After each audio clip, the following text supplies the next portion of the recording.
Children, today we will understand what is dielectric and what is its importance in capacitor. Now remember, capacitance is given by the formula epsilon naught A upon D, where epsilon naught is medium between the plates, A is area of the plates, and D is distance between the plates, right? Now if you want to increase the capacitance of a capacitor, then you need to increase area of the plates. You need to insert some medium which is having higher permittivity, right? If it is air, then this is epsilon naught, but if it is some other medium other than air, then here we will replace permittivity of that medium epsilon of medium M. And we need to keep the distance between the plate as small as possible, right? Now we can easily form a capacitor at home and understand what does it actually mean by capacitor and how it looks like. See, here I have taken an aluminium foil and I sticked it on a paper just to secure it. And then I have taken another aluminium foil of rectangular shape, and both the aluminium foil are having a copper wire so that we can connect this capacitor which I am going to frame with the battery to charge it. After that, see, on this aluminium foil, which is A4 size, its surface is A4 size area, I will put a dielectric or a non-conducting paper over it, and I will completely cover this aluminium foil with this dielectric or poor conductor paper. And then I will place this paper, this aluminium foil over it. Like I covered it, and then I placed this aluminium foil which is already sticked over a paper like this, and then in between these two aluminium foil there is insulating material, and then I will roll it. This is one connecting wire and this is another connecting wire, and then I will roll it to make it compact. Now I am having a capacitor, homemade capacitor. इसकी capacitance definitely बहुत कम होगी. अब इसे मैं 9 volt की battery से connect करके charge करके देख सकती हूँ. ये बहुत मुश्किल से चार्ज होगा क्योंकि बहुत अच्छा कैपेसिटर नहीं है, पर चार्ज हो जाएगा. और कितना पोटेंशियल डिफरेंस इसके क्रॉस डेवलप हुआ है वो हम एक छोटा सा मल्टीमीटर जो किसी भी इलेक्ट्रॉनिक्स की शॉप पर ईजिली अवेलेबल है उससे देख सकते हैं. This is actual capacitor, right? And just observe what is written here. 25 volts, 1000 microfarad and 105 degrees Celsius. 25 volt is that potential difference which dielectric filled inside this capacitor can bear. इससे ज़्यादा potential difference तक अगर इसे charge किया गया तो वो जो dielectric है वो मेल्ट कर जाएगा और ब्रेक डाउन हो जाएगा कैपेसिटर का. 1000 microfarad is the capacitance, so capacitance unit is farad. Practically farad बहुत बड़ी यूनिट होती है, तो नॉर्मली जो हम लोग प्रैक्टिकल कैपेसिटर अपने सॉलिड स्टेट सर्किट्स में यूज़ करते हैं वो मिली फैरेड, माइक्रो फैरेड और पिको फैरेड की रेंज के होते हैं. तो कैपेसिटर के दो प्लेट्स के बीच डिस्टेंस बहुत कम रहे, ये हमारी रिक्वायरमेंट है to increase capacitance. But think one plate when it is charged is positively charged and other is negatively charged. बेटा, oppositely charged plate will experience force due to each other. यहाँ ज़रा ये भी पता कर लें कि कितना फोर्स. तो अगर हम पॉजिटिव प्लेट पे फोर्स निकालना चाहें तो पॉजिटिव प्लेट पे फोर्स होगा charge on the positive plate into field of this negative plate. ठीक है ना? Q इंटू E होता है ना फोर्स का फॉर्मूला. तो चार्ज उसका रखेंगे जिस पर फोर्स निकाल रहे हैं और फील्ड उसकी होगी जो फोर्स लगा रहा है. अब हमें पता है कि एक शीट की फील्ड होती है सिग्मा अपॉन 2 एप्सिलॉन नॉट, और सिग्मा यानी सरफेस चार्ज डेंसिटी होता है Q/A. तो इलेक्ट्रिक फील्ड निगेटिव प्लेट की और चार्ज पॉजिटिव प्लेट का. तो ये क्वेश्चन एक बार बोर्ड में आया हुआ है कि एक प्लेट दूसरी प्लेट पे कितना फोर्स लगाती है, और ये एक बार मेंस में भी आया हुआ है. तो ये रहा वो force Q² upon 2 epsilon not A. अब ये फोर्स इन प्लेट्स को अपनी जगह कहाँ रहने देगा? ये दोनों प्लेट्स एक दूसरे से स्टिक कर जाएंगी, इसलिए इनके बीच एक पुअर कंडक्टर को रखना, एक इंसुलेटिंग मटेरियल को रखना ज़रूरी होता है. तो जो पहला काम या एम है एक डाइलेक्ट्रिक का वो है the dielectric which is filled between capacitor plates is there to support the plates at their places, जिससे कि प्लेट्स जो हैं वो एक दूसरे से स्टिक ना कर जाए और हमारा कैपेसिटर खत्म ना हो जाए. अब दूसरा एम जानने के लिए ज़रूरी है कि आखिर डाइलेक्ट्रिक या इंसुलेटिंग मटेरियल में ऐसी क्या खास बात होती है कि ये हर कैपेसिटर का एक ज़रूरी हिस्सा है। तो dielectric which is filled between the capacitor plate is actually a material in which almost all electrons are bound with their atoms or molecules. That means there is no free electron in this material. That is why it is insulator or dielectric. Now these molecules can be of two types. एक तो जैसे water molecule है वैसा molecule हो सकता है। हम बात कर चुके हैं जब हमने डाइपोल सीखा था कि हाइड्रोजन और ऑक्सीजन में जो बॉन्ड है उसमें इलेक्ट्रॉन इवनली शेयर नहीं होता है। ऑक्सीजन इलेक्ट्रॉन को अपनी तरफ थोड़ा सा खींच लेता है क्योंकि ज़्यादा इलेक्ट्रोनिगेटिव है, तो ऑक्सीजन के ऊपर पार्शियल निगेटिव चार्ज आ जाता है और हाइड्रोजन के ऊपर पार्शियल पॉजिटिव चार्ज।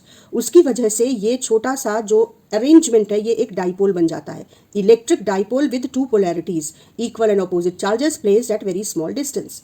सिमिलरली एक ये डाइपोल है तो उनका नाम होता है polar molecules. These molecules are represented with this small arrow to show that they are dipoles. तरह के मॉलिक्यूल्स जो इंसुलेटर में होते हैं वो ऐसे हो सकते हैं कि उनका जो न्यूक्लियस है उसके चारों ओर जो इलेक्ट्रॉन क्लाउड है वो बिल्कुल इवनली डिस्ट्रीब्यूटेड है और इनमें डाइपोल पहले से इस तरह से एग्जिस्ट नहीं कर रहा है, ठीक है ना। तो इनको हम कहते हैं इंसुलेटिंग मटेरियल है, इसमें फ्री इलेक्ट्रॉन्स नहीं है लेकिन इनमें डाइपोल एग्जिस्ट नहीं कर रहा है ऑलरेडी, तो हम कहते हैं कि ये वो मटीरियल्स हैं जिनमें नॉन पोलर एटम और मॉलिक्यूल है। लेकिन जब हम एक इंसुलेटिंग मटीरियल को दो कैपेसिटर प्लेट्स के बीच में रख देते हैं तो देखो यहाँ पर पॉजिटिव प्लेट से इलेक्ट्रिक फील्ड निगेटिव प्लेट की ओर पॉइंट करती हुई इस स्पेस के अंदर एग्जिस्ट कर रही है। तो अगर वो वाटर मॉलिक्यूल जैसा कोई मटेरियल होगा जिसमें ऑलरेडी डाइपोल्स मौजूद हैं और जो मटेरियल है उसके अंदर जो डाइपोल्स हैं वो अपने मन से ओरिएंटेड है, तो जैसे ही वो इलेक्ट्रिक फील्ड का फोर्स एक्सपीरियंस करेंगे, वो टॉर्क एक्सपीरियंस करेंगे और तुरंत अपने आप को जो डाइपोल्स हैं वो अपने आप को इस फील्ड की डायरेक्शन में अलाइन कर लेंगे। हमें पता है कि जब एक डाइपोल को एक्सटर्नल फील्ड में रखते हैं तो वो टॉर्क एक्सपीरियंस करता है और तब तक घूमता रहता है जब तक उसका डाइपोल मूवमेंट इलेक्ट्रिक फील्ड के पैरेलल ना हो जाए। लेकिन क्या होगा अगर ऐसा मटेरियल है जिसमें पहले से कोई डाइपोल एग्जिस्ट तो नहीं कर रहा है, मगर तुम देखो ये रहा हमारा न्यूक्लियस, ये तो अपनी जगह से नहीं हिलेगा, लेकिन जो उसके चारों ओर इलेक्ट्रॉन घूम रहे थे वो इस पॉजिटिव प्लेट से अट्रैक्ट होकर थोड़ा थोड़ा इसकी ओर शिफ्ट हो जाएंगे। तो अब ये जो पहले इस तरीके से बिल्कुल न्यूट्रल एटम या मॉलिक्यूल था, अब ये कैसा हो गया कि निगेटिव चार्ज एक साइड में पॉजिटिव प्लेट की साइड में थोड़ा शिफ्ट हो गया और पॉजिटिव चार्ज दूसरी साइड में निगेटिव प्लेट की साइड में अपने आप आ गया। तो जो मॉलिक्यूल था वो इस तरीके से पोलराइज हो गया। इसको कहते हैं कि जब एक मॉलिक्यूल को हमने इलेक्ट्रिक फील्ड में रखा तो जो मॉलिक्यूल था उसका एक हिस्सा थोड़ा सा निगेटिव हो गया क्योंकि इलेक्ट्रॉन पॉजिटिव प्लेट की ओर अट्रैक्ट होकर इधर आ गए और दूसरा हिस्सा अपने आप हल्का सा पॉजिटिव हो गया, मॉलिक्यूल्स पोलराइज हो गए और ये डाइपोल्स बन गए। अब क्या हुआ कि जब इस पॉजिटिव एंड को अपने बगल में एक निगेटिव एंड मिला तो ये एक दूसरे को न्यूट्रलाइज कर रहे हैं, इस पॉजिटिव एंड को अपने बगल में निगेटिव एंड मिला तो ये न्यूट्रलाइज कर रहे हैं, लेकिन जो सबसे एज का सबसे साइड का मॉलिक्यूल होगा उसके पॉजिटिव चार्ज को न्यूट्रलाइज करने के लिए यहाँ कुछ नहीं है। तो जो डाइपोल हमने इस प्लेट के बीच में इंसर्ट किया उसका वो सरफेस, इस डाइपोल का वो सरफेस जो निगेटिव प्लेट की तरफ था पॉजिटिवली चार्ज्ड हो गया है और जो सरफेस पॉजिटिव प्लेट की तरफ था वो निगेटिवली चार्ज्ड हो गया है। इस तरीके से जो ये डाई इलेक्ट्रिक है ये अब एक सरफेस पॉजिटिव और एक सरफेस निगेटिव हो गई है और इसका बड़ा सरप्राइजिंग असर हुआ। एक फील्ड तो पहले से एग्जिस्ट कर रही थी इन दोनों प्लेट्स की चार्जेस की वजह से, पॉजिटिव से निगेटिव, लेकिन अब डाइलेक्ट्रिक के अंदर एक फील्ड इंड्यूस हो गई क्योंकि ये चार्जेस डाइलेक्ट्रिक की सरफेस पर इंड्यूस हो गए because of this electric field which is externally existing there. और इसका जो ओरिएंटेशन है वो देखो पॉजिटिव से निगेटिव की ओर है। इसको मैंने कहा इलेक्ट्रिक फील्ड इंड्यूस्ड और इसको मैंने कहा electric field which is already existing. तो अब क्या हुआ कि जो net field inside this space is that is external field minus induced field. क्यों? क्योंकि जो डाइपोल्स इस मॉलिक्यूल के इस इंड्यूस्ड फील्ड को बना रहे हैं वो एक इंसुलेटिंग मटेरियल के मॉलिक्यूल्स हैं, उनकी इलेक्ट्रिक फील्ड की स्ट्रेंथ इस एक्सटर्नल फील्ड के बराबर नहीं है, इसलिए ये दोनों एक दूसरे को कैंसिल नहीं कर पाएंगे, बल्कि असर ये होगा कि जो डाई इलेक्ट्रिक है उसके अंदर रिजल्टेंट फील्ड अब अगर ये डाई इलेक्ट्रिक ना होता तो जो फील्ड होती उससे कम हो गई है because of this E induced. तो due to dielectric the electric field decreases by a factor 1/k inside the dielectric material. ध्यान करो यहाँ पे k डाइलेक्ट्रिक कांस्टेंट है। हम लोग कई बार इस k को यूज करते हैं as a symbol to represent 1/4 pi epsilon naught. लेकिन यहाँ पर जो ये के है ये डाई इलेक्ट्रिक कॉन्स्टेंट है, जो ये बताता है कि किस इंसुलेटर के मटेरियल का मॉलिक्यूल्स का पोलराइजेशन कितना ज़्यादा होगा और कौन मटेरियल एग्जिस्टिंग फील्ड को कितना कम कर सकता है। तो रिजल्ट क्या होता है कि अगर डाइलेक्ट्रिक को हम कैपेसिटर प्लेट्स के बीच में डाल दें तो electric field existing in between the plates decreases. अब उसका क्या फायदा हुआ? अगर इलेक्ट्रिक फील्ड डिक्रीज करेगी तो हमें पता है कि potential difference between the two plates is uniform electric field into distance between the two plates. Electric field कम हो गई डाइलेक्ट्रिक की वजह से, तो सेम फैक्टर से पोटेंशियल डिफरेंस भी कम हो गया। V नॉट पहले था, अब V नॉट बाई के हो गया जब डाइलेक्ट्रिक इंसर्ट कर दिया प्लेट्स के बीच में। तो पहले जो कैपेसिटेंस था वो था charge on positive plate divided by potential difference between the plates. लेकिन अब नया कैपेसिटेंस क्या हो गया? चार्ज ऑन पॉजिटिव प्लेट, क्योंकि चार्ज तो बिल्कुल बदला नहीं, लेकिन potential difference between the plates बदलकर वी न्यू हो गया। और वी न्यू कितना है? जो पहले था, यहां देखो, पहले पोटेंशियल डिफरेंस कितना था? ई नॉट डी। अब कितना हो गया? ई नॉट डी अपॉन के।